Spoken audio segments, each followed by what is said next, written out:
नमस्ते, सदा वत्सले मातृभूमि, जय हिंद। दोस्तों वीडियो शुरू करने से पहले आप सबको दिवाली की हार्दिक शुभकामनाएं। आज की टॉप डिफेंस हेडलाइंस हैं। आतंकवादियों को पनाह देने वालों की अब खैर नहीं, घाटी के बाहर भी होगा करारा प्रहार। एक बार फिर से रशिया भारत को अपने 5th generation fighter aircraft programme में शामिल करना चाहता है। HAL को अब 83 LCA तेजस के बाद अब 60 तेजस लिफ्ट वेरिएंट के लिए भी ऑर्डर मिल सकता है। DRDO ने सैटेलाइट नेविगेशन वेरिएंट और EO/ER सीकर के साथ 100 का किया परीक्षण।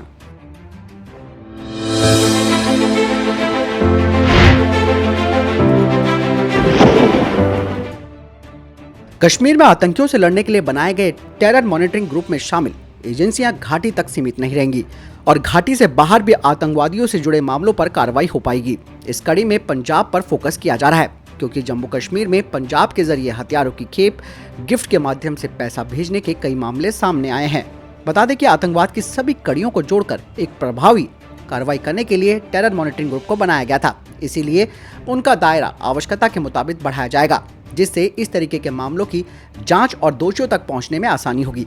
बता दें कि टेरर मॉनिटरिंग ग्रुप का घाटी में काफी सकारात्मक असर रहा है। घुसपैठ के मामलों की सटीक सूचना मिलने से ज्यादातर घुसपैठी भारतीय सीमा के कुछ किलोमीटर के भीतर ही ढेर कर दिए जाते हैं।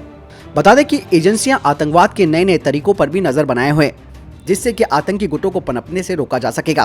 तालिबान आतंकियों के नए खतरे की आशंका के मद्देनजर भी अलग अलग एजेंसियां छोटे छोटे इनपुट और सूचनाओं के वैज्ञानिक तरीके से विश्लेषण और त्वरित सूचनाओं के आदान प्रदान पर जोर दे रही है।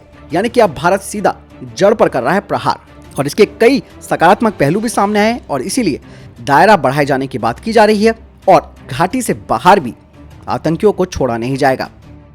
प्रधानमंत्री नरेंद्र मोदी ने भारतीय जवानों के साथ दिवाली मनाई है। यही नहीं, दिल्ली से बिना लाल बत्ती के पीएम मोदी का काफिला जम्मू कश्मीर के लिए रवाना हुआ था, और वो भी बिना किसी विशेष सुरक्षा के वो यहाँ पर रवाना हुए थे।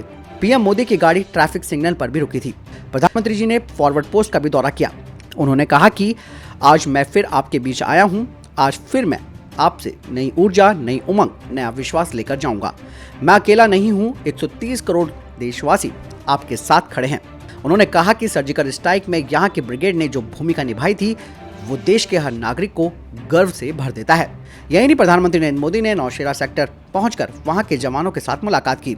इसके अलावा शहीद जवानों को भी श्रद्धांजलि दी। साथ ही उन्होंने आगे बताया कि सीमावर्ती क्षेत्रों में कनेक्टिविटी में सुधार हुआ है। लद्दाख से अरुणाचल प्रदेश तक, जैसलमेर से अंडमान और निकोबार द्वीप समूह तक, इससे हमें अपनी तैनात की क्षमता बढ़ाने में मदद मिली है। यही नहीं, MM नरवणे जी ने भी राजौरी समेत अग्रिम क्षेत्रों का हवाई दौरा भी किया। इस दौरान LOC के पास वर्तमान सुरक्षा परिस्थितियों का भी जायजा लिया। प्रधानमंत्री नरेंद्र मोदी ने कहा कि रक्षा बजट का करीब 65% खर्च देश के अंदर ही खरीद पर खर्च हो रहा है। आज देश के अंदर अर्जुन टैंक बन रहा है, तेजस जैसा एयरक्राफ्ट भी देश में बन रहा है और 7 डिफेंस कंपनियों को राष्ट्र को भी समर्पित किया गया है।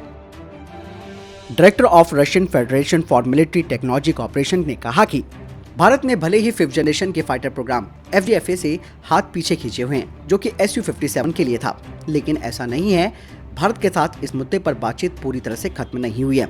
उन्होंने कहा कि भारत तब तक FGFA में हिस्सा नहीं लेगा जब तक Su-57 पूरी तरह से रशियन एयरफोर्स में शामिल नहीं हो जाता। बता दें कि पहला Su-57 रशियन एयरफोर्स को 2020 में दे दिया गया था और 22 फाइटर जेट्स को 2024 तक सौंप दिया जाएगा। यही नहीं, Su-57 के 75 यानी कि 75 फाइटर जेट्स भी शामिल किए जाएंगे रशियन एयरफोर्स में, जो कि 2028 तक होगा। आगे उन्होंने कहा कि भविष्य में हम भारत के साथ इस फाइटर जेट को बनाएंगे। वहीं दूसरी तरफ रशिया के ऑफिसर्स यानी कि रशिया के अधिकारी भारत के साथ FGFA प्रोग्राम में शामिल होने के लिए लगातार बातचीत कर रहे हैं। दोस्तों, ऐसे में आपको ऐसा नहीं लगता कि रशिया जबरदस्ती की बात कर रहा है भारत के साथ, जबकि भारत का AMCA प्रोजेक्ट अब ट्रैक पर आ चुका है। इसके अलावा तेजस मार्क 2 प्रोग्राम पर भी काम तेज हो गया है। तो कहीं न कहीं रशिया की जो इस वक्त आर्थिक स्थिति है वो खराब हो चुकी है और लगातार वो भारत को पिच कर रहा है, क्योंकि जो कोर टेक्नोलॉजी थी रशिया ने भारत को देने से मना कर दी और भविष्य में भी हम उम्मीद नहीं कर सकते कि रशिया हमारे साथ कोर टेक्नोलॉजी को शेयर करेगा। तो ऐसे में भारत को अपने AMCA प्रोजेक्ट से ध्यान नहीं भटकाना है। आपको क्या लगता है, कमेंट सेक्शन में लिखकर जरूर बताएं। HAL और इंडियन एयरफोर्स ने इस बात पर सहमति व्यक्त की है कि वे साथ में मिलकर तेजस लिफ्ट फाइटर ट्रेनर वेरिएंट को बनाएंगे, जिसे कि अप्रूवल मिल चुका है। भारतीय वायुसेना करीबन 30 यूनिट खरीदेगी इन ट्रेनर वेरिएंट की। HAL की ये योजना है कि तेजस लिफ्ट फ्लाइंग टेस्ट बेड का डेमोन्स्ट्रेशन 2024 में होगा। यानी इसके अलावा वो भारतीय नौसेना के साथ भी बात कर रहे हैं तेजस के नेवल वेरिएंट के लिए, जिसका इस्तेमाल पायलट को डेक बेस्ड ऑपरेशन और कॉम्बैट रोल को सिखाने के लिए किया जाएगा। साथ ही साथ HAL 3 देशों से भी बातचीत कर रहा है तेजस एयरक्राफ्ट और उसके ट्रेनर वेरिएंट को एक्सपोर्ट करने के लिए। और HAL को इस बात का पूरा विश्वास है कि वो किसी एक देश को 30 की संख्या में तेजस फाइटर जेट को एक्सपोर्ट करेंगे। दरअसल आप सबको मालूम है कि 2020 से भारत और चीन के बीच में LAC पर तनातनी बनी हुई है और इस दौरान चाइना ने काफी ऐसे काम किए हैं जो कि भारत के विरोध में है और चीन की इस पोल का खुलासा खुद अमेरिका ने किया है, जहां चाइना ने 2020 में भारत को बॉर्डर पर उलझा दिया था और साथ ही चीन LAC पर अपने बुनियादी ढांचों को मजबूत कर रहा था। लेकिन इसके अलावा भी चीन कुछ ऐसी हरकतें कर रहा था जो कि भारत के लिए आने वाले समय में एक बड़ी चुनौती बनने वाली है। एक और रिपोर्ट सामने आई है जिसमें यह कहा गया है कि साल 2020 में चीन और भारत के बीच सीमा गतिरोध के दौरान पीपल लिबरेशन आर्मी यानी कि PLA ने पश्चिमी हिमालय के दूर दराज इलाकों में फाइबर ऑप्टिक्स नेटवर्क को स्थापित किया ताकि कम्युनिकेशन को यानी कि संचार में तेजी आ सके और विदेशी इंटरसेप्शन से सुरक्षा को बढ़ाया जा सके। बता दें कि इस रिपोर्ट में आगे कहा गया है कि इस सेटअप से चीन को बड़ा फायदा मिल रहा है। इस सेटअप से ड्रैगन को रियल टाइम इंटेलिजेंस, सर्विलेंस और रिकॉग्निजेंस में मदद मिल रही है। साथ ही सेटअप ने चीन को निर्णय लेने की प्रतिक्रियाओं को भी व्यवस्थित कर दिया है और रिस्पांस टाइमलाइन को छोटा करने के लिए सिचुएशनल डेटा तक भी चीन को पहुंच प्रदान की है। आपको एक चीज और लग रही होगी दोस्तों कि जहां पर 13वें दौर की जो मीटिंग थी वो भी फेल हुई है और ऐसे में चाइना यहाँ पर डोमिनेट करने की पूरी कोशिश कर रहा है क्योंकि उसको मालूम है कि उसका नेटवर्क बहुत मजबूत बन चुका है और फाइबर ऑप्टिक्स तार बिछाने का मतलब ये है कि उसे रियल टाइम रिकॉग्निजेंस और रिस्पांस टाइम कम से कम करने की अनुमति मिलेगी, यानी कि वो त्वरित कार्रवाई करने में सक्षम हो गया है। यही 2020 से चीन की सेना ने अपनी ट्रेनिंग और हथियारों की तैनाती को भी तेज किया है। पेंटागन ने कहा कि सीमा पर तनाव कम करने के लिए चल रहे राजनयिक और सैन्य वार्ता होने के बावजूद भी चीन सीमा पर तनाव बढ़ाने वाले काम कर रहा है। दरअसल चाइना भारत के ऊपर टैक्टिकल कार्रवाई करना चाहता है।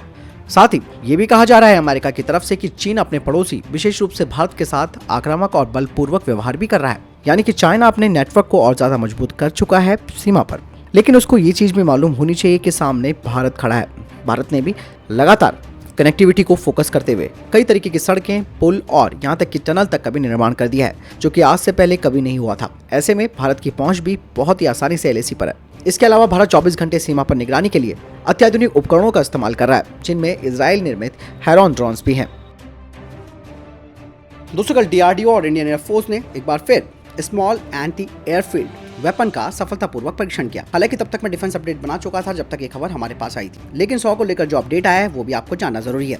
दरअसल स्मॉल एंटी एयरफील्ड वेपन का जो परीक्षण किया गया था वो सैटेलाइट नेविगेशन और इलेक्ट्रो ऑप्टिकल वेरिएंट के साथ किया गया था और इसने अपने टारगेट को 100 किलोमीटर की रेंज में हाई एक्यूरेसी के साथ तबाह किया। बता दें कि 100 का इलेक्ट्रो ऑप्टिकल वेरिएंट स्वदेशी रूप से बनाया गया है जिसमें कि स्वदेशी इंफ्रारेड सीकर टेक्नोलॉजी लगाई गई है। इसके अलावा ऑटोमेटिक टारगेट एक्विजिशन भी इसमें लगाया गया है जो कि इसकी प्रिसीजन स्ट्राइक क्षमता को बढ़ा देता है। मिनिस्ट्री ऑफ डिफेंस ने सितंबर 2020 में 100 के लिए ऑर्डर दिया था जिसे कि इंडियन एयरफोर्स के जागुआर डीप स्ट्राइक एयरक्राफ्ट और SU-30 के अलावा इंडियन नेवी के MiG-29K के लिए था। आपको बता दें कि इंडियन एयरफोर्स ने इसका परीक्षण SU-30 से किया। SU-30 3200 को ले जाने में सक्षम है, वो भी मल्टी इजेक्टर रैकेट्स के साथ। वहीं अब भारत की योजना है कि इन्हें राफेल और तेजस मार्क 1A में भी लगाया जाएगा और फ्रांस के राफेल ने AUF-4 quad multi ejector rackets का भी निर्माण कर लिया है जिसकी बदौलत एक राफेल करीबन 400 को ले जाने में सक्षम है अपने विंग हार्ड पॉइंट्स में। भारत ने चेक डिफेंस कंपनी को इनवाइट किया है कि वे भारत में डिफेंस मैन्युफैक्चरिंग सेक्टर में इन्वेस्टमेंट करें और जॉइंट वेंचर के माध्यम से भारत और अन्य देशों के लिए डिफेंस इक्विपमेंट्स बना सके। यही नहीं, CDS जनरल विपिन रावत ने चेक काउंटर पार्ट से भी मुलाकात की जिसमें कि दोनों देशों ने नई तरह से डिफेंस कॉपरेशन के ऊपर बातचीत की है। तो दोस्तों ये थे अभी तक के टॉप डिफेंस और स्पेस अपडेट। वीडियो के संबंध में कोई प्रश्न जवाब है, आपका कोई सवाल है, कमेंट सेक्शन में लिखकर जरूर बताएं। मिलता हूं नए वीडियो के साथ, ख्याल रखिएगा अपना। जय हिंद, वंदे मातरम।